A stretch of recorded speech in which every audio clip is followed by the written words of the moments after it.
மாணவர்களின் எதிர்காலத்திற்கான சரியான வழிகாட்டி Periyar Maniammai institute of science and technology Thanjavur. The world needs you. பெண்கள் கடல்ல தலைமை தாங்கிறதுக்கு சப்போர்ட் பண்றாங்க. சோ இப்பவே பிஇ மெரைன் இன்ஜினியரிங் கேடட்ஷிப் ப்ரோக்ராம்ல அப்ளை பண்ணுங்க. IIT, NIT, IIM, AIIMS, JIPMER இதை தவிர மற்ற எல்லா இன்ஸ்டியூஷனுக்கும் இந்த நாக்குங்கிற அங்கீகாரம் இருக்கும். இப்போ ஃபார் எக்ஸாம்பிள் தமிழ்நாடு இன்ஜினியரிங் கவுன்சிலிங்கில் கிட்டத்தட்ட 72 கோர்சஸ் வரும். அந்த 72 இன்ஜினியரிங் கோர்சஸில் ஒரே ஒரு இன்ஜினியரிங் கோர்சஸ்க்கு மட்டும் ஐஐடியில் சேர்றதுக்கு எத்தனை வழிமுறைகள் இருக்குது? கிட்டத்தட்ட 5 வழிமுறைகள் இருக்குது. இது 11th ஸ்டூடெண்ட்டுக்கு ரொம்ப யூஸ்ஃபுல்லாக இருக்கும். 12th ஸ்டூடெண்ட்டுக்கு இப்போ நான் காமர்ஸ் குரூப் எடுத்திருக்கேன், ஆனால் மேக்ஸ் வந்து நான் 12th ஒன் ஆஃப் த சப்ஜெக்டாக படிச்சிருக்கேன். பிஸ்னஸ் மேக்ஸ் இல்லை, மேக்ஸ் படிச்சிருந்தீங்கன்னா நீங்களும் ஜேஇ பேப்பர் 2B எழுதி. ஸோ அடுத்ததாக +2க்கு பிறகு என்ன படித்தால் எதிர்காலமில் வந்து கலைமணி கருணாநிதி சார் பேச போகிறாரு. ஸோ நம்ம ஃப்யூச்சரில் நிறைய கோர்சஸ் இருக்குது, பட் அந்த கோர்சஸ் எது ஒன்று நம்மளை ஷேப் பண்ண போகுது அப்படின்ற ஒரு கேள்விக்கான பதில் தான் இப்போ நம்ம கருணாநிதி சார் சொல்ல போகிறாரு. ஸோ கருணாநிதி சாருக்கு முதல்ல ஒரு பெரிய அப்ளாஸ், அவரோட நேரம் செலவழிச்சுட்டு இங்கே நமக்காக வந்ததுக்கு. முதல்ல கல்வி விகடனுக்கு நன்றி. அண்ட் ஸ்டூடெண்ட்ஸ் எல்லாருக்கும் வணக்கம், குட் ஆஃப்டர்நூன். இந்த 30 மினிட்ஸ் வந்து கம்ப்ளீட்டாக நான் டேட்டா தான் கொடுக்க போகிறேன், மற்றபடி வேறு எதுவும் இருக்காது. ஸோ எல்லோரும் நோட் எடுத்துகிட்டு நோட் பண்ணிக்கிட்டே இருங்க. ஒரு மினிட்டும் ஒரு டேட்டாவாக இருக்கும். எதுவுமே ஒரு ப்ரைவேட் இன்ஸ்டியூஷன்ஸை பற்றி இருக்காது. ஃபுல்லாமே central government institutions, state government institution. Even தான் உங்கள் 12th மார்க்கே கம்மியாயிருச்சு, டொனேஷன் வாங்காமல் எப்படி சீட்டு வாங்கலாம், அதை பற்றியே நம்ம ஒன் பை ஒன்னாக சொல்ல ஆரம்பிப்போம். ஸோ இந்த ஃபோனில் உட்காந்து டைப் பண்ணுறதுலாம் இல்லை, கொஞ்ச நேரத்தில் டெலிட் பண்ணிடுவீங்க. தயவு செஞ்சு எழுதுங்க, ஏதாவது நோட் இட்டு இருந்துச்சுன்னா எழுதுங்க. ஸோ ஃபஸ்ட்டு எல்லாருமே பார்த்தீங்கன்னா அந்த ரேங்கிங் நல்ல இன்ஸ்டியூஷன்ஸ்னு சொல்லி சொன்னாங்க. எப்படி இந்த நல்ல இன்ஸ்டியூஷன்ஸை கண்டுபிடிக்கலாம்? மோஸ்ட்லி இப்போ எல்லாமே யூடியூப்பில் பார்த்தீங்கன்னா கெரியர் கைடன்ஸ் எக்ஸ்பர்ட் அப்படின்னு பார்த்தி ஒரு இந்த காலேஜ் நல்ல காலேஜ், அந்த காலேஜ் நல்ல காலேஜ் அப்படின்னு சொல்லிட்டு இருக்காங்க. இதில் பாதி டேட்டா வந்து பார்த்தீங்கன்னா ப்ரொமோஷன் ஆக்டிவிட்டியாக தான் இருக்குது. சரிங்களா? ஒருத்தவங்கள்ட்ட காசு வாங்கிட்டு அந்த காலேஜ் டாப் மோஸ்ட் காலேஜ் அப்படின்னு சொல்லி சொல்கிறது. சரி, அப்போனா சென்ட்ரல் கவர்மெண்ட் கொடுக்கக்கூடிய டேட்டா எது அப்படின்னு நீங்கள் பார்த்தீங்கன்னா NIRF ரேங்கிங் அப்படின்னு ஒன்று இருக்குது, நேஷனல் இன்ஸ்டிடியூஷனல் ரேங்கிங் ஃப்ரேம்வொர்க். இது வந்து 2016 கவர்மெண்ட் ஆஃப் இந்தியா கொடுத்துட்ருக்காங்க. இதில் நீங்கள் பார்த்தீங்கன்னா ஒரு வருஷம் மட்டும் ஒரு ரேங்கிங், இப்போ லாஸ்ட் இயர் 2024 ரேங்கிங் மட்டும் இருக்குது அப்படின்னு நினச்சிங்கன்னா அதை மட்டும் பார்க்கக்கூடாது. It is a wrong decision. Last 5 இயர்ஸாக கண்டினியூஸாக அந்த காலேஜ் இருக்கா அப்படிங்கிறத நாங்கள் பார்க்கணும். இப்போ நான் இன்ஜினியரிங்கோ இல்லைனா ஆர்ட்ஸ் அண்ட் சயின்ஸில் படிக்க போகிறேன்னா ஆர்ட்ஸ் அண்ட் சயின்ஸில் அந்த பர்டிகுலர் இன்ஸ்டியூஷன் பாஸ்ட் 5 இயர்ஸ் அந்த ரேங்கிங்கில் இருக்கா அப்படிங்கிறது பார்க்குறது ரொம்ப இம்பார்ட்டன்ட். இதை தவிர NAC accreditation, NAAC NAC accreditation அப்படின்னு சொல்லி சொல்லுவாங்க. இது யூஸ்வலாக அந்த NAC அக்ரிடேஷன் எதுக்கு இருக்காது அப்படின்னு நீங்கள் பார்த்தீங்கன்னா IIT, NIT, IIM, AIIMS, JIPMER இதை தவிர மற்ற எல்லா இன்ஸ்டியூஷனுக்கும் இந்த NACங்கிற அங்கீகாரம் இருக்கும். இப்போ for example SSN college of engineering, இல்லைனா PHG காலேஜ் ஆஃப் டெக்னாலஜி, இல்லைனா நான் படித்த தியாகராஜர் காலேஜ் ஆஃப் இன்ஜினியரிங், இதோட வெப்சைட்லாம் போய் பார்த்தீங்கன்னா A++ grade with NAC in NAC அப்படின்னு சொல்லி போட்டிருக்கோம். இந்த A++ கிரேடுங்கிறத இருக்கிறதுலே டாப் மோஸ்ட் கிரேட். அது எல்லா காலேஜுக்குமே பொருந்தும். ஒரு ஆர்ட்ஸ் அண்ட் சயின்ஸாக இருக்கலாம், ஒரு இன்ஜினியரிங்காக இருக்கலாம், விச்செவர் இட் மேபி, ஒரு யூனிவர்சிட்டி, ஒரு கவர்மெண்ட் யூனிவர்சிட்டியாக கூட இருக்கலாம். A++ கிரேடுன்னு இருந்துச்சுன்னா அது இருக்கிறதுலே டாப்பு. இதில் நீங்கள் ரொம்ப இம்பார்ட்டண்ட்டாக NIRFையும் பார்க்கணும், NACலேயும் அது என்ன அப்படிங்கிறத பார்க்கணும். சில காலேஜ் ட்ரிக்காக என்ன பண்ணியிருப்பாங்கன்னா NAC அக்ரிடேட்டட் காலேஜ்னு மட்டும்தான் இருக்கும். அது A++ஆ C++ஆங்கிறது இருக்காது. இதில் டாப் கிரேட்னா A++, A+A, அதுக்கப்புறம் B++. இதுக்கு கீழே இறங்கினீங்கன்னா அந்த காலேஜ் நல்லாவே இருக்காது. ஸோ இதை நீங்கள் நோட் பண்ணிக்கிறது ரொம்ப இம்பார்ட்டன்ட். சரி, இப்போ நம்ம சில இன்ஸ்டியூஷன், இன்னைக்கு ஒரு அப்ளிகேஷன் முடிய போகுது. யாருக்கெல்லாம் லா படிக்க விருப்பம்? Very good. Indian institute of மேனேஜ்மெண்ட்டில் இன்னைக்கு லாவோட அப்ளிகேஷன் லாஸ்ட் டேட். ஐஏஎம் இந்தியாவில் 21 ஐஏஎம் இருக்குது. இந்த 21 ஐஏஎம்மில் ஒரே ஒரு ஐஏஎம்மில் மட்டும்தான் லா கோர்ஸ் இருக்குது. அதுக்கு IP MAT அப்படிங்கிற ஒரு என்ட்ரன்ஸ் எக்ஸாம் எழுதணும். இன்றைக்கி சாயங்காலம் 5 மணிக்கு அப்ளிகேஷன் முடிஞ்சிடும். எக்ஸாம் மறுபடியும் டேட் எக்ஸ்டெண்ட் பண்ண மாட்டாங்க. Very important. Ramesh Prabha sir சொல்லும்போது தமிழ்நாடு இன்ஜினியரிங் கவுன்சிலிங்கில் மரைன் பற்றி கேட்கும்போது ஒன்று சொன்னாங்க. தமிழ்நாடு இன்ஜினியரிங் கவுன்சிலிங்கில் கிட்டத்தட்ட 72 கோர்சஸ் வரும். அந்த 72 இன்ஜினியரிங் கோர்சஸில் ஒரே ஒரு இன்ஜினியரிங் கோர்சஸ்க்கு மட்டும் ஃபிசிக்கலியும் ஃபிட்டாக இருக்கணும், அதுக்கு ஒரு என்ட்ரன்ஸ் எக்ஸாமும் பாஸ் பண்ணியிருக்கணும். தமிழ்நாடு இன்ஜினியரிங் கவுன்சிலிங்கில் என்ட்ரன்ஸ் 2007 கிடையாது. ஆனால் ஒரே ஒரு எக்ஸாம் இதுக்கு மட்டும், கோர்ஸுக்கு மட்டும் உண்டு. அது என்னென்னா மரைன் இன்ஜினியரிங். இப்போ ஃபார் எக்ஸாம்பிள் நான் நீட் எக்ஸாம் எழுதி பாஸ் பண்ணால் தான் இந்தியாவில் உள்ள 712 மெடிக்கல் காலேஜ்லேயும் நான் MBBS வந்து படிக்க முடியும். Right, whether it is a government or state government or ஒரு சென்ட்ரல் கவர்மெண்ட், எதுவாக வேணாலும் இருக்கலாம். அதே மாதிரி நீங்கள் மரைன் படிக்கணும் அப்படின்னு நினச்சாலும் நீங்கள் IMACT எக்ஸாம் பாஸ் பண்ணியிருந்துருக்கணும். இந்த IMACT அப்படிங்கிறது என்ன? Indian maritime university common entrance test. அதோட அப்ளிகேஷன் May 2 முடிய போகுது. இந்த அப்ளிகேஷன் போடுறதுக்கே என்ன அப்படின்னு நீங்கள் பார்த்தீங்கன்னா ஃபிசிக்கலையும் ஃபிட்டாக இருக்கணும். நார்மல் ஃபிசிக்கல் ஃபிட்னஸ் கிடையாது. இது பேர் டிஜிஎஸ் அப்ரூவ்டு டாக்டர் அப்படின்னு சொல்லுவாங்க. டிஜிஎஸ்னா என்னன்னா directorate general of shipping. So அந்த அப்ரூவ்டு டாக்டர்கிட்ட போய் நம்ம மெடிக்கல் எடுத்து அதுக்கப்புறம் தான் அப்ளிகேஷனே போடணும். ரைட். ரெண்டாவது அப்படின்னு நீங்கள் பார்த்தீங்கன்னா ஸ்போர்ட்ஸ் கோட்டாவை பற்றி தம்பி சொல்லிட்டு இருந்தாங்க. ஒரு தம்பி ஐஐடியில் ஸ்போர்ட்ஸ் கோட்டா லாஸ்ட் இயர்லேருந்து கொண்டு வந்திருக்காங்கப்பா. 24 சீட்டு ஐஐடியில் போன வருஷம் 24 சீட்டு ஐஐடியில் இருந்துச்சு. ஆனால் போன வருஷம் சீட்டு ஃபில் ஆனதுனா 5 சீட்டு தான் ஐஐடியில். அது நமக்கு தெரியாது யாருக்கும். அதில் நீங்கள் ஜேஇ அட்வான்ஸ் நீங்கள் கிளியர் பண்ணியிருக்கணும். யூஸ்வலாக ஜேஇ அட்வான்ஸ் வந்து எத்தனை பேர் வந்து அப்பி எலிஜிபிள் அப்படின்னு பார்த்தீங்கன்னா 2.5 லட்சம் பேர். இப்போ இந்த நேற்று நைட்டு தான் ரிசல்ட் வந்திருக்கு. செஷன் 2ஓட ரிசல்ட்டு உங்கள் எல்லாருக்குமே தெரிஞ்சிருக்கும். எத்தனை பேர் எழுதியிருக்காங்க? 14,75,000 பேர் எழுதியிருக்காங்க. ஃபஸ்ட் அட்டம் செகண்ட் அட்டம் மொத்தமாக சேர்த்து. ஏன்னா இந்த அட்டம்ப்ட் 9,80,000 பேர் தான் எழுதியிருக்காங்க. போத் அட்டம் சேர்த்து 14,75,000 பேர்கிட்ட எழுதியிருக்காங்க. எத்தனை சீட் இருக்குது?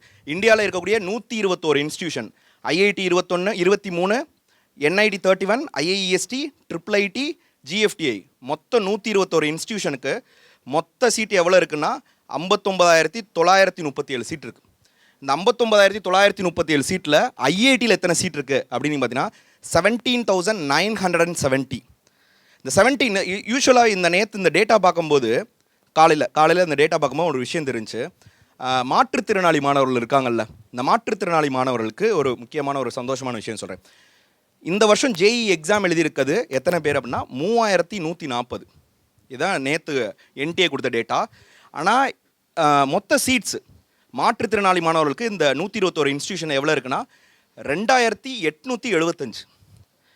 எழுதுனது 3,140, இருக்கிற சீட்டு 2,875. அப்போனா நீங்கள் கவுன்சிலிங் மறக்காமல் அப்ளை பண்ணுறது வெரி வெரி இம்பார்ட்டன்ட். சரிங்களா?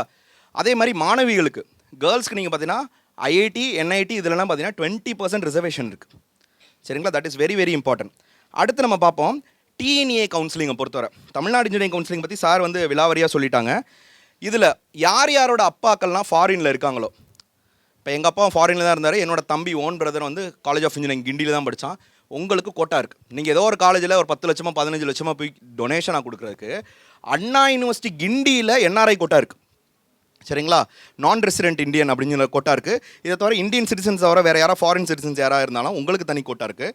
CIWGCன்னு ஒரு கோட்டா இருக்குது. அதில் தான் என் தம்பி சேர்ந்தது. Children of Indian workers in Gulf countries, அதாவது வளைகுடா நாட்டில் வேலை பார்க்குறவங்களோட குழந்தைங்களுமே கோட்டா இருக்குது. ரைட். ஸோ இதோட அப்ளிகேஷன் வந்து ஜூன் மந்த் முடிய போது, அதுக்கு நீங்கள் அப்ளை பண்ணிடுங்க. ரைட். அதுக்கப்புறம் நீங்கள் பார்த்தீங்கன்னா மெரிட் மேனேஜ்மெண்ட். சில டாப் மோஸ்ட் இன்ஸ்டியூஷனில் மட்டும் காசு கொடுக்காம டொனேஷன் கொடுக்காம சீட்டு வாங்க முடியும். Like SSN college of engineering, நான் சொல்கிறேன் நோட் பண்ணிக்கோங்க. SSN காலேஜ் ஆஃப் இன்ஜினியரிங் இதில் மட்டும் என்ட்ரன்ஸ் எக்ஸாம் வச்சு உங்களுக்கு வந்து இன்டர்வியூ வச்சு தான் நடக்கும். அப்போ சார் சொன்னாங்கல்ல, ஒரு ப்ரைவேட் காலேஜ்னால் எப்படி இருக்கும், நான் மைனாரிட்டி ப்ரைவேட் காலேஜை பொறுத்தவரை 65% சீட்ஸ் வந்து கவுன்சிலிங்க்கு சரண்டர் பண்ணிடுவாங்க. ரிமைனிங் 35% சீட் வந்து மேனேஜ்மெண்ட் கோட்டா. இந்த மேனேஜ்மெண்ட் கோட்டாவில் சில இன்ஸ்டியூஷன் வந்து உங்களுக்கு வந்து என்ட்ரன்ஸ், அதாவது எப்படி சொல்லுவாங்க, டொனேஷன் இல்லாமல் கொடுப்பாங்க. Like SSN college of engineering இதில் என்ட்ரன்ஸ் இருக்கும். ரெண்டாவது Thiagarajar college of engineering Madurai. அதுக்கப்புறம் பார்த்தீங்கன்னா PSG institute of technology and applied research. PSG college of technology கிடையாது, நான் சொல்கிறது institute of technology and applied research. இதிலெல்லாம் வந்து மேனேஜ்மெண்ட் கோட்டா, மெரிட் மேனேஜ்மெண்ட் கோட்டான்னு சொல்லுவாங்க இந்த அட்மிஷன் பேர். இதுக்கு தனி அப்ளிகேஷன் தமிழ்நாடு இன்ஜினியரிங் கவுன்சிலிங்கில் வராது. சரிங்களா? இப்போ நம்ம பார்க்க போகிறது எதுனா, ஐஐடியில் சேர்றதுக்கு எத்தனை வழிமுறைகள் இருக்குது. ஐஐடியில் சேர்றதுக்கு எத்தனை வழிமுறைகள் இருக்குது? கிட்டத்தட்ட 5 வழிமுறைகள் இருக்குது. இது 11th ஸ்டூடெண்ட்டுக்கு ரொம்ப ரொம்ப யூஸ்ஃபுல்லாக இருக்கும். 12th ஸ்டூடெண்ட்டுக்கு ஒன்று கூட இல்லை, எல்லா அப்ளிகேஷனும் முடிஞ்சிருச்சு. சரிங்களா? 11th படித்தவங்களுக்கு நான் சொல்கிறேன். ஃபஸ்ட்டு UCED அப்படிங்கிற ஒரு என்ட்ரன்ஸ் எக்ஸாம் வரும். Under graduate common entrance examination for design. யாரெல்லாம் இந்த டிசைன், அதாவது ட்ராயிங் எனக்கு நல்லா வரும், ஆப்டிடியூட் நல்லா இருக்குது, ஈவன் காமர்ஸ் குரூப் ஸ்டூடெண்ட்டும். ஐஐடியில் காமர்ஸ் குரூப் ஸ்டூடெண்ட்ஸ் படிக்கிறதுக்கு ஒரு வழி இருக்குது. இது UCEDன்னு சொல்லுவாங்க. இதோட அப்ளிகேஷன் யூஸ்வலாக பார்த்தீங்கன்னா செப்டம்பர் அக்டோபரில் வரும். எக்ஸாமினேஷன் பார்த்தீங்கன்னா உங்களுக்கு டிசம்பரில் முடிஞ்சிடும். டிசம்பர் இல்லைனா ஜான்வரியில் முடிஞ்சிடும். கவுன்சிலிங்கில் இப்போ நடந்துட்டுருக்கு. அதோட கவுன்சிலிங்கில் ரெஜிஸ்ட்ரேஷன் முடிஞ்சு கவுன்சிலிங்கே நடந்துட்டுருக்கு. இது நிறைய பேருக்கு தெரியாது. அதை தவிர இன்ஜினியரிங் பார்த்தீங்கன்னா 2 அட்டெம்ப்ட் எழுதலாம். 2 அட்டெம்ப்டில் எது பெஸ்ட் அட்டெம்ப்ட் மார்க்கோ அதை வச்சு தான் ரேங்கிங் வரும். இப்போ அதுதான் வந்திருக்கு. சரிங்களா? அதை வச்சு இனிமேல் கவுன்சிலிங் நடக்கும். ஸோ இந்தியாவில் இருக்கக்கூடிய ஐஐடிஸ் 23 ஐஐடிஸில் இருக்கக்கூடிய 17,790 சீட்டுக்கு மட்டும்தான் ஜேஇ அட்வான்ஸ். இதை தவிர இந்த ஜேஇ அட்வான்ஸ் வச்சு நிறைய இன்ஸ்டியூஷன்ஸ் தனித்தனியாக அப்ளை பண்ணணும். இது ஜோஷா கவுன்சிலிங்கில் வராது. Like Indian institute of science Bangalore, அதுக்கப்புறம் பார்த்தீங்கன்னா Rajiv Gandhi institute of petroleum technology, Indian institute of petroleum engineering and in Visakhapatnam, அதுக்கப்புறம் Indian institute of space science and technology in Thiruvananthapuram. இது எல்லாத்துக்குமே ஜேஇ அட்வான்ஸ் மார்க் வச்சு you need to apply separately. அதுக்கப்புறம் நீங்கள் பார்த்தீங்கன்னா architecture, தம்பி கேட்டிருந்தாங்க ஆர்கிடெக்சர் நீங்கள் ஐஐடியில் போய் படிக்கணும்னா இந்தியாவில் 23 ஐஐடியில் 3 IIT like Indian institute of technology, Kharagpur, Roorkee and then Banaras, இந்த 3 கேம்பஸை சேர்த்து மொத்தம் 96 சீட் இருக்குது. இந்த 96 சீட்டுக்கு நீங்கள் ஜேஇ பேப்பர் 1 எக்ஸாம் எழுதி அதில் கிராக் பண்ணிங்கன்னா ஜேஇ அட்வான்ஸ் வருவீங்க. ஜேஇ அட்வான்ஸ் எழுதி கிராக் பண்ணால் ஆர்கிடெக்சர் ஆப்டிடியூட் டெஸ்ட் அப்படிங்கிற எக்ஸாம் எழுதி கிளியர் பண்ணால் மட்டும்தான் ஐஐடியில் போக முடியும். இதை தவிர நீங்கள் பார்த்தீங்கன்னா இந்தியாவில் 3 school of planning and architecture இருக்குது. Like school of planning and architecture Delhi, Bhopal, Vijayawada. இந்த 3 கேம்பஸ் சேர்த்து இந்த 3 கேம்பஸில் பார்த்தீங்கன்னா ஆர்கிடெக்சரும் பிளானிங் கோர்ஸ் மட்டும்தான் இருக்குது. இதில் கரெக்டாக பார்த்தீங்கன்னா 312 சீட் இருக்குது. இந்த 312 சீட்டுக்கும் நீங்கள் பார்த்தீங்கன்னா ஆர்கிடெக்சருக்கு ஜேஇ பேப்பர் 2A, பிளானிங்க்கு ஜேஇ பேப்பர் 2B. இதில் முக்கியமாக அவசியமாக நீங்கள் பார்க்க வேண்டியது என்னென்னா இந்த பிளானிங் இருக்கிறதுல ரொம்ப ரொம்ப பெஸ்ட்டான கோர்ஸு. இது ஈவன் இப்போ நான் காமர்ஸ் குரூப் எடுத்திருக்கேன், ஆனால் மேக்ஸ் நான் 12th ஒன் ஆஃப் த சப்ஜெக்டாக படிச்சிருக்கேன். பிஸ்னஸ் மேக்ஸ் இல்லை, மேக்ஸ் படிச்சிருந்தீங்கன்னா நீங்களும் ஜேஇ பேப்பர் 2B எழுதி school of planning and architecture என்ஐடிஸ்லையும் போய் சேர்ந்து படிக்க முடியும். சரிங்களா? ஆர்கிடெக்சரை பொறுத்தவரை 3 ஸ்கூல் ஆஃப் பிளானிங் அண்ட் ஆர்கிடெக்சரில் இருக்குது. என்ஐடி 9 என்ஐடியில் 31 என்ஐடியில் 9 என்ஐடியில் இருக்குது, இன்க்ளூடிங் என்ஐடி திருச்சி. என்ஐடி திருச்சியில் ஒரு 57 சீட் இருக்குது. இந்த 57 சீட்டில் 29 சீட்டு தமிழ்நாடு ஸ்டூடெண்ட்ஸ்க்கு இருக்குது. இந்த 29 சீட்டில் 12 சீட்டு 7 சீட்டு கேர்ள்ஸ்க்கு இருக்குது. சரிங்களா? ஸோ இது நம்ம ஆர்கிடெக்சர் அட்மிஷனை பொறுத்தவரை. இன்னொன்று தேர்ட் ஒன் பார்த்தீங்கன்னா ஐசர். அது இப்போ தான் 15ஆம் தேதி தான் அப்ளிகேஷன் முடிஞ்சு. Indian institute of science education and research. இது நம்ம Indian institute of science Bangalore மாதிரி இந்தியாவில் ரிசர்ச் இன்ஸ்டியூஷன்ஸ் ஒரு 7 இருக்குது. அந்த 7ல் நீங்கள் போய் ரிசர்ச் படிக்கணும், சயின்டிஸ்ட் ஆகணும் அப்படின்னு நீங்கள் நினச்சிங்கன்னா இந்த கோர்ஸ் இந்த இன்ஸ்டியூஷனில் நீங்கள் ப்ரிஃபர் பண்ணலாம். இதில் ஐசர் ஆப்டிடியூட் டெஸ்ட் அப்படிங்கிற ஒரு எக்ஸாம் எழுதி தான் போக முடியும். யூஸ்வலாக நம்ம ஐஐடியில் போய் படிக்கணும் அப்படின்னு நினச்சிங்கன்னா 12th 75% மார்க் இருந்தால் தான் நீங்கள் ஜோஷா கவுன்சிலிங்கே அப்ளை பண்ண முடியும். ஆனால் ஐசர் ஆப்டிடியூட் டெஸ்ட் மூலியமாக ஐஐடி மெட்ராஸில் மெடிக்கல் சயின்ஸ் அண்ட் இன்ஜினியரிங்னு ஒரு கோர்ஸ் இருக்குது, 30 சீட்ஸ் தான். அதுக்கு நீங்கள் ஐசர் ஆப்டிடியூட் டெஸ்ட் வச்சு நீங்கள் அப்ளை பண்ண முடியும். ரைட்? அடுத்து நீங்கள் பார்த்தீங்கன்னு வச்சுக்கோங்களேன், ஐஐடிஸ் என்ஐடிஸில் 2 years பேக்லேருந்து டீச்சர் ட்ரைனிங் ப்ரோக்ராம் கொண்டு வந்திருக்காங்க, பிஎஸ்சி பிஎட். இப்போ லாஸ்ட் இயர் நான் பேரை சொல்ல வரும்ல அந்த ஸ்டூடெண்ட்டுக்கு, என்ஐடி திருச்சியில் அந்த பொண்ணு படிச்சுட்டு இருக்காங்க. 2 ஸ்டூடெண்ட் லாஸ்ட் இயர் தான் என்ஐடி திருச்சியில் அந்த கோர்ஸ் கொண்டு வந்தது. மொத்தம் 50 சீட்டு. இப்போ படிச்சுட்டு இருக்கதே 31 ஸ்டூடெண்ட் தான். அதில் அந்த ஸ்டூடெண்ட் பார்த்தீங்கன்னா ஓபிசி கம்யூனிட்டியில் ஒரு 7 சப்ஜெக்ட் எழுதுவாங்க. அதில் டீச்சர்ஸ் ஆப்டிடியூட் அதெல்லாம் அதில் ஒரு சப்ஜெக்ட்லாம் சிலதெல்லாம் பார்த்தீங்கன்னா 3 மார்க்கு 4 மார்க். ஆனால் அந்த பொண்ணு ஷீ ஸ்டடிங் என்ஐடி திருச்சி. ஏன்னா என்சிஇடின்னு ஒரு என்ட்ரன்ஸ் எக்ஸாம் இருக்குங்கிறதே நம்ம ஊரில் தெரியாது. Right? So that is very important. அது இப்போ மார்ச் 15ஆம் தேதியோட அப்ளிகேஷன் முடிஞ்சு போச்சு. சரி, இங்கே இஸ்லாமிய மாணவர்கள் நிறைய பேர் இருக்காங்க. ஸோ உங்களுக்கு பார்த்தீங்கன்னா ஒரு டாப் மோஸ்ட் இன்ஸ்டியூஷனாக 2 இன்ஸ்டியூஷன் இருக்குது. லைக் ஜாமியா மில்லியா இஸ்லாமியா, இது ஒரு 100 வருஷத்துக்கு மேலே பழமையான இன்ஸ்டியூஷன். மேம் சொன்ன மாதிரி இப்போ சிவில் சர்வீஸ் எக்ஸாம் படிக்கிறதுக்கு ஒரு ஒன் ஆஃப் த பெஸ்ட் இன்ஸ்டியூஷனோட சொல்லலாம். எவ்ரி இயர் சிவில் சர்வீசஸோட ரிசல்ட்டில் அந்த காலேஜ்லேருந்து அங்கே ஒரு கோச்சிங் சென்டர் இருக்குது, ரெசிடென்ஷியல் கோச்சிங் அகாடமி. அங்கேருந்து ஒரு 10 பேராவது மினிமம் வந்துட்டே இருப்பாங்க. ஸோ ஜாமியா மில்லியா இஸ்லாமியாலையும் அலிகர் முஸ்லீம் யூனிவர்சிட்டிலையும் நீங்கள் முஸ்லீம்ஸ்க்குன்னு 50% இடஒதுக்கீடு இருக்குங்க. இதில் அலிகர் முஸ்லீம் யூனிவர்சிட்டிக்கு மட்டும் நீங்கள் தனியாக ஒரு என்ட்ரன்ஸ் எக்ஸாம் எழுதணும். இதோட அப்ளிகேஷன் எப்போ ஓப்பன் ஆகும் அப்படின்னு பார்த்தீங்கன்னா ஜனவரியில் ஓப்பன் ஆயிரும். இப்போ எக்ஸாம்லாம் கிட்டத்தட்ட முடிஞ்சிருச்சு அதோடது. நீங்கள் யாரெல்லாம் ஜேஇ எழுதியிருக்கீங்களோ ஜாமியா மில்லியாவில் இன்ஜினியரிங் கோர்ஸ் இருக்குது, அலிகர் முஸ்லீம் யூனிவர்சிட்டி முடிஞ்சு போச்சு. சரிங்களா? இதை நீங்கள் பார்த்துக்கணும். ஸ்போர்ட்ஸ் கோட்டா நான் சொல்லியிருந்தேன், ஐஐடி மெட்ராஸில் லாஸ்ட் இயர் இன்ட்ரடியூஸ் பண்ணியிருக்காங்க. 24 சீட்டில் 5 சீட்டு தான் ஃபில் ஆச்சுன்னு. ஜேஇ அட்வான்ஸில் யூஸ்வலாக நீங்கள் ஐஐடி மெட்ராஸில் 1128 சீட்டு தான் இருக்குது. அதில் கேர்ள்ஸ்க்கு 231 சீட்டு தான். இதில் நீங்கள் பார்த்தீங்கன்னா இந்த 24 சீட்டில் நீங்கள் போகணும் அப்படின்னா நீங்கள் all over India ranking last year 47,000 பேர் ஜேஇ அட்வான்ஸ் கிராக் பண்ணியிருந்தாங்க. இதில் நீங்கள் ஒரு 10,000 ரேங்க்குள்ளே வந்தால் தான் நீங்கள் ஐஐடி மெட்ராஸை நீங்கள் யோசிக்கவே முடியும். அந்த ரேங்கிங் கம்யூனிட்டி வைஸாக அவங்களுக்கு ஃபீமேலாக இருந்தாலும் மாறும். ஆனால் நீங்கள் ஜஸ்ட்டு கிராக் பண்ணி நேஷ்னல் லெவலில் ஒரு அவார்டு, இப்போ லாஸ்ட் இயர் பார்த்தீங்கன்னா 5 ஸ்டூடெண்ட்ஸ் சேர்ந்துருக்காங்க, எல்லாருமே நேஷ்னல் அவார்டிஸ். இதில் நேஷ்னல் அவார்டில் பார்ட்டிசிபேட் பண்ணால் ஐஐடியில் 0 மார்க். ஆனால் இன்டர்நேஷ்னலில் பார்ட்டிசிபேட் பண்ணியிருந்தாவே 50 மார்க். நேஷ்னலில் கோல்டு எடுத்தவங்களுக்கு 35 பாயிண்ட்ஸ், சில்வருக்கு 30, பிரான்ஸுக்கு 25. வேறஸ் இன்டர்நேஷ்னலில் பார்ட்டிசிபேட் பண்ணால் 50 points. What I am coming to says, sir சொன்னாங்களே சிலம்பம் நீங்கள் எடுங்க. நீங்கள் எவ்ரி இயர் பார்த்தீங்கன்னா தமிழ்நாட்டில் எம்பிபிஎஸ் மெடிக்கல் காலேஜ் கவுன்சிலிங்கில் 8 சீட் இருக்குது ஸ்போர்ட்ஸ் கோட்டாவில். அந்த 8ல் 2 பேர் சிலம்பமாக தான் இருக்கும். சிலம்பம் தென் ஸ்விம்மிங் இதுதான் இருக்கும். சிலம்பம் ஏன் அதனால நான் எடுக்க சொல்லேன்னா, 90% ஆஃப் த சிலம்பமோட international event it is happening in Tamil Nadu. அதனால் அதை எடுத்துக்கலாம். இன்னொன்று ஐஐடி மெட்ராஸில் இந்த வருஷம் ஒன்று கொண்டு வந்திருக்காங்க. அது பேர் கல்ச்சுரல் எக்ஸலன்ஸ் கோட்டா. சரிங்களா, fine arts and cultural excellence quota. நான் நல்லா டான்ஸ் ஆடுவேன் சார், நான் நல்லா பாட்டு பாடுவேன். எஸ் நிறைய முகம்லாம் மாறுது. இவங்களுக்கெல்லாம் இப்போ கோட்டா வந்திருக்கு. 24 சீட் அகெயின், 24 சீட்ஸ். இதில் 12 சீட் கேர்ள்ஸ்க்கு. அங்கே ஸ்போர்ட்ஸ் கோட்டா சொன்னல, அந்த ஸ்போர்ட்ஸ் கோட்டாலையும் பார்த்தீங்கன்னா 12 சீட்டு கேர்ள்ஸ்க்கு, 12 சீட்டு ஜென்ரல் நியூட்ரல். அது எல்லாரும் அப்ளை பண்ணுவாங்க. இதே மாதிரி இந்த கல்ச்சுரல் எக்ஸலன்ஸ் கோட்டாலையும் 12 சீட்டு கேர்ள்ஸ்க்கு, 12 சீட்டு ஜென்ரல் நியூட்ரல். அடுத்து நீங்கள் பார்த்தீங்கன்னா ஜேஇ அட்வான்ஸ் எழுதாமல் ஐஐடியில் சேர முடியுமா அப்படின்னு கேட்டால் எஸ். அதுவும் இப்போ ஒரு வாரத்துக்கு முன்னாடி அனௌன்ஸ் பண்ணியிருக்காங்க. Olympiad exam. இந்த ஒலிம்பியாடு எக்ஸாம்ங்கிறது யார் நடத்தக்கூடிய ஒலிம்பியாடு எக்ஸாமாக இருக்கணும். இந்த நம்ம ஸ்கூல் படிக்கும்போது ஒரு ப்ரைவேட் கம்பெனி வரும். யூஸ்வலாக 2-3 ப்ரைவேட் கம்பெனி தான் அது. அது அவங்களுக்கே தெரியும். நிறைய பேர் சிரிக்கிறாங்க. காலேஜ் மேனேஜ்மெண்ட்டோ உட்காந்து பேசிடுவாங்க, இதை நாங்கள் நடத்துகிறோம், நாங்கள் ஒரு கமிஷன் எடுத்துக்கிறோம், ஒரு சர்டிஃபிகேட்டு ஒரு மெடலை கொடுத்துருவோம். நமக்கு தான் தெரியாதுல்ல, நான் படிக்கும்போது எனக்கும் தெரியாது. யூஸ்வலாக ஹெச்பிஎஸ்சி அப்படின்னு சொல்லி ஒன்று இருக்குது, ஹோமி பாபா சயின்ஸ் எஜுகேஷன் ரிசர்ச்னு. அவங்க நடத்தக்கூடிய ஒலிம்பியாடு எக்ஸாமாக தான் இருக்கணும். அந்த ஒலிம்பியாடு எக்ஸாமை நீங்கள் 9th எழுத முடியும். அப்ளிகேஷன் செப்டம்பரில் ஸ்டார்ட் ஆகும். இதெல்லாம் நமக்கு தெரியவே தெரியாது. 9th ஸ்டாண்டர்ட் ஸ்டூடெண்ட்ஸ் தயவு செஞ்சு இதெல்லாம் நோட் பண்ணிக்கோங்க, சரிங்களா. அதே மாதிரி ஸ்போர்ட்ஸ் பாயிண்ட்ஸை பொறுத்தவரை லாஸ்ட் 4 வருஷத்தோட ஸ்போர்ட்ஸ் பாயிண்ட் பார்ப்பாங்க தம்பி. ஒரு வருஷத்துக்கும் ஒரு இதுதான். நான் ஸ்கூல் லெவலில் வச்சுருக்கேன் சர்டிஃபிகேட்டு, அதெல்லாம் கிடையாது. நீங்கள் வந்து டார்கெட் பண்ணுறது நேஷனல் லெவலில் டார்கெட் பண்ணுங்கள். அப்போ தான் உங்களுக்கு அண்ணா யூனிவர்சிட்டி, ஐஐடி இது மாதிரி இதில் கிடைக்கும். அடுத்து நீங்கள் பார்த்தீங்கன்னா மரைன் பற்றி நான் சொல்லிட்டேன்.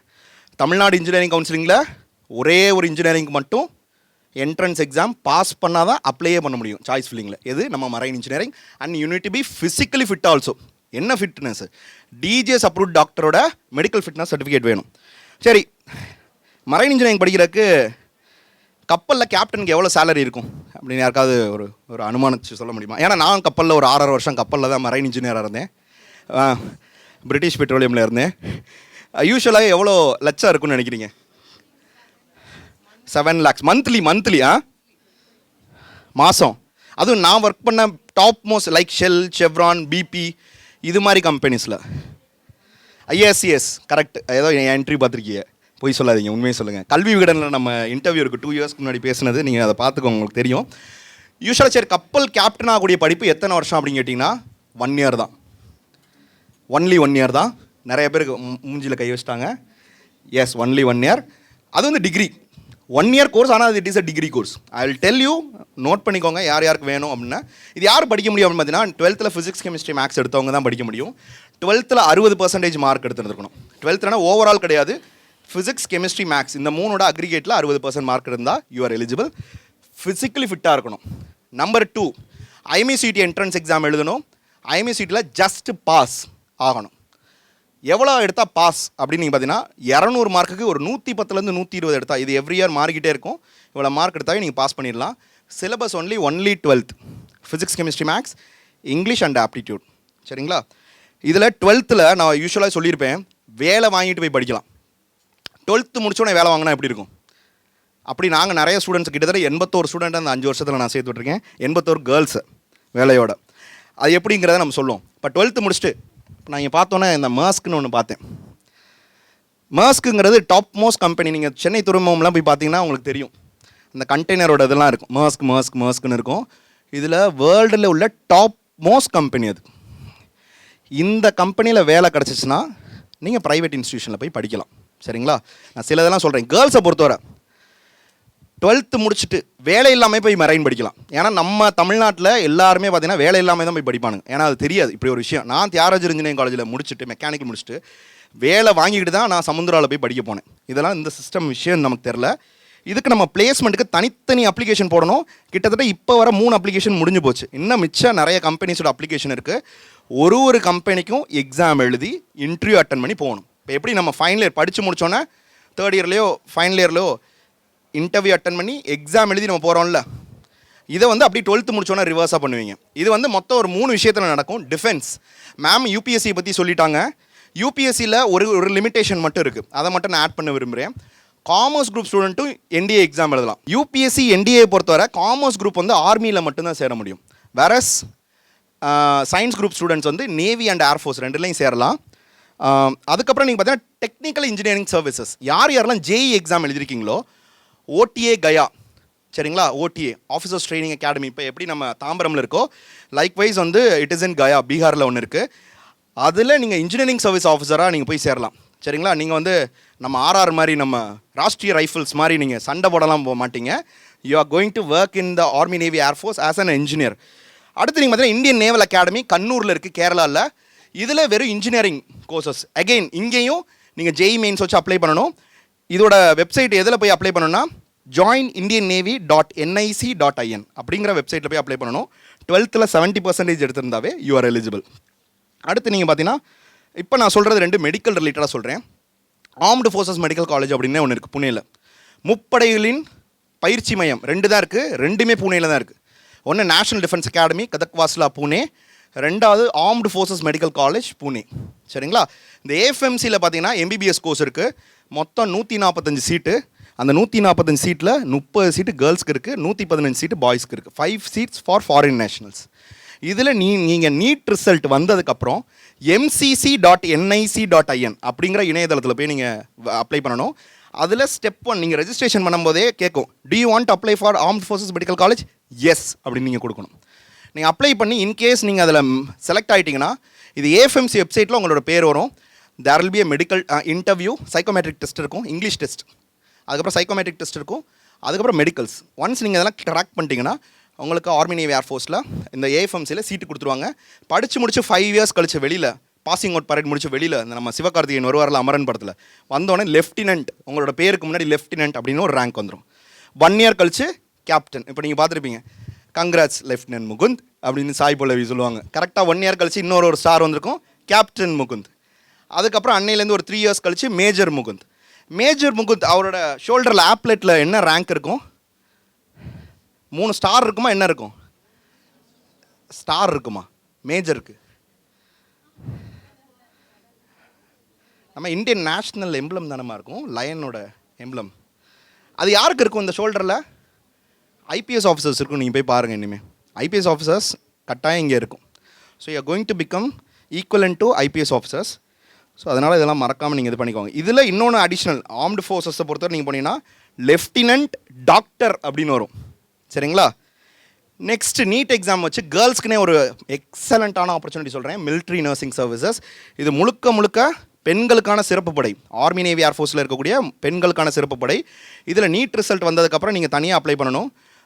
joinindiannarmy.nic.in அந்த வெப்சைட்டில் போயிட்டு மிலிட்ரி நர்சிங் சர்வீசஸ் அப்படின்னே ஒன்று இருக்கும், அந்த இதில் போய் நீங்கள் அப்ளை பண்ணணும்.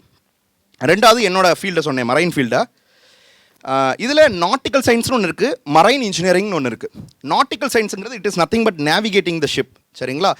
சேஃப்டி ஆஃப் த ஷிப் அவங்க தான் பொறுப்பு சரிங்களா. ஸ்டெபிலிட்டி ஆஃப் த ஷிப் இதுதான் ரொம்ப இம்பார்ட்டன்ட். இந்த நாட்டிக்கல் சயின்ஸ் வந்து 1 year கோர்ஸ் நீங்கள் படிக்கலாம்னு சொன்னேன். வேலை வாங்கிட்டு 1 year படிங்க. படித்து முடிச்சுட்டு 18 மாதம் ட்ரைனிங் போவாங்க. ட்ரைனிங்லேயே உங்களுக்கு மினிமம் ஸ்டைஃபண்டாக 30,000 40,000 ரூபாய் வரும். கம்பெனி டு கம்பெனி இது வேரி ஆகும் during the training period it self. 18 மாதம் தொடர்ந்து 18 மாதம் இல்லை, it will be like 6 months training போவீங்க, மறுபடியும் ஒரு 2-3 மாதம் வீட்டில் இருப்பீங்க. ஸோ அது மாதிரி கிட்டத்தட்ட ஒரு 18 months ட்ரைனிங் முடிச்சதுக்கப்புறம் மறுபடியும் ஒரு 3 ரிட்டன் எக்ஸாமும் 4 மாதம் வந்து படிப்பீங்க.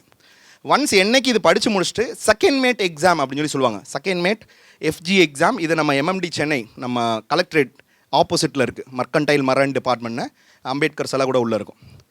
அங்கே போய் இந்த எக்ஸாம் எழுதணும், மினிஸ்ட்ரி ஆஃப் ஷிப்பிங்கோட எக்ஸாம். ஒன்ஸ் இந்த எக்ஸாம் எழுதி முடிச்சோன்னே கவர்மெண்ட் எக்ஸாம் நினச்சோன்னே இது எல்லாரும் கிராக் பண்ண முடியாதுன்னு நினைக்காதீங்க. இது நம்ம 12th மாதிரி தான், 99% பாஸ் பர்சன்டேஜ். சில பேர் வந்து ஃபஸ்ட் அட்டம்ப்ட்டில் கிளியர் பண்ணுவோம், சில பேர் செகண்ட் அட்டம் தேர்ட் அட்டம்ப்ட்டில் கிளியர் பண்ணுவோம். சார் ஒரு அட்டம்ப்ட்டுக்கு 1 வருஷம் வெயிட் பண்ணுவோம். இன்னும் every month attempt will be there. சில எம்எம்டியில் 2 மாதத்துக்கு ஒரு அட்டம்ப்ட் வரும் சரிங்களா. ஒன்ஸ் அது முடிச்சதுக்கப்புறம் நீங்கள் தேர்ட் ஆஃபீஸராக போவீங்க. தேர்ட் ஆஃபீஸரோட மினிமம் சேலரியே 1.5 lakhsலேருந்து 2 lakhsலேருந்து வரும். கேர்ள்ஸ்க்கு one of the best profession. But marine engineering கொஞ்சம் ஃபிசிக்கலி டஃப்பாக இருக்கும், நாட்டிக்கல் சயின்ஸ் அப்படி இருக்கவே இருக்காது சரிங்களா. ஜஸ்ட்டு நீங்கள் வந்து வேடிக்கை பார்க்குறது, ஷிப்பை வந்து நேவிகேட் பண்ணுறது, இது மாதிரி தான் இருக்கும். Very best profession. அடுத்து தேர்ட் ஒன் பைலட். பைலட்டை பொறுத்தவரை பார்த்தீங்கன்னா மேம் சொன்னது இந்த யூபிஎஸ்சி என்டிஏ பற்றி சொன்னாங்க. அதில் ஏர்ஃபோர்ஸ் பைலட்டுக்கு வந்து வேகன்சி வந்து ஒரு 62 வேகன்சி இருக்குது. 62ல் கேர்ள்ஸ்க்குன்னு பார்த்தீங்கன்னா ஒரு 5 வேகன்சி தான். கமர்ஷியல் பைலட், இந்தியாவில் கமர்ஷியல் பைலட் கிட்டத்தட்ட 9,000 பேர் வேலை இல்லாமல் இருக்காங்க. இதில் இந்த ஏவியேஷன் ஃபீல்டில் ஒரு 2 இதை வந்து ரொம்ப ஹைப் பண்ணி சொல்லிட்டு இருப்பாங்க. நம்ம இப்போயே சொல்லிடுறேன். கமர்ஷியல் பைலட்டை பொறுத்தவரை வேலை வாங்கிட்டு போய் படிங்க. அது எப்படி 12th முடிச்சோன்னே வேலை வாங்கிட்டு படிக்கலாம்? லைக் டாடா ஏர்லைன்ஸ், அதாவது டாட்டா இப்போ விஸ்தாரா ஏர்லைன்ஸ் வச்சுருக்காங்களா, டாட்டா வேலை கொடுத்து படிக்க வைக்கிறாங்க. தென் இண்டிகோ அவங்க வேலை கொடுத்து படிக்க வைக்கிறாங்க. இது மாதிரி வேலை கொடுத்து கிடச்சி நீங்கள் படிச்சிங்கன்னா it is a best one. Otherwise no. இந்தியாவில் 34 FTOன்னு சொல்லுவாங்க. இப்போ நம்ம ஒரு காலேஜ் யூனிவர்சிட்டி டிகிரி போய் வந்து ஒரு யூனிவர்சிட்டி காலேஜில் போய் படிப்போம். இதை படிக்கிறதுக்கு ட்ரைனிங் எடுக்கிறதுக்கு FTOன்னு சொல்லுவாங்க, ஃப்ளைட் ட்ரைனிங் ஆர்கனைசேஷன். இந்த ஃப்ளைட் ட்ரைனிங் ஆர்கனைசேஷன் 34 இருக்குது. இந்த 34ல் ஒன்று சென்ட்ரல் கவர்மெண்ட், இக்ருவா அப்படின்னு சொல்லுவாங்க, இந்திரா காந்தி ராஷ்ட்ரிய உடான் அகாடமி. இது ரேபரலியில் இருக்குது. அங்கே கிடச்சா நீங்கள் படிங்க. அதுக்கு நீங்கள் என்ட்ரன்ஸ் எக்ஸாம் எழுதணும். இதை பொறுத்தவரையும் மெடிக்கல் ஃபிட்னஸ் வேணும். என்ன medical fitness? DGCA medical fitness, directorate general of civil aviation. இது 2 விதமான ஆட்களுக்கு வேணும். ஒன்று காக்பிட் க்ரூ, இன்னொன்று கேபின் க்ரூ. காக்பிட் க்ரூனா பைலட்ஸ், கேபின் க்ரூனா ஏரோஸ்டஸ், ஃப்ளைட் அட்டெண்டன்ஸ் இருக்காங்கல்ல, அவங்களுக்குலாம் இந்த ஃபிசிக்கல் ஃபிட்னஸ் இல்லாமல் நீங்கள் ஃப்ளை பண்ணவே முடியாது. That is very very important thing. Periyar Maniammai institute of science and technology Thanjavur மாணவர்களுக்கான சிறந்த கல்வி நிறுவனம். உங்களின் கனவை நோக்கிய லட்சிய பயணம் எங்களுடன் தொடரட்டும். The world needs you. Possibilities நிறைஞ்சிருக்க எதிர்காலத்தை நோக்கி அடி எடுத்து வைங்க. அமெட் அண்ட் மர்ஸ் மெரிடைம் கெரியர்ல யங் உமன் லீட் பண்றதுக்காக முன்னாடி வந்திருக்காங்க. இப்பவே BE மெரைன் இன்ஜினியரிங் கேடட்ஷிப் ப்ரோக்ராம்ல அப்ளை பண்ணுங்க.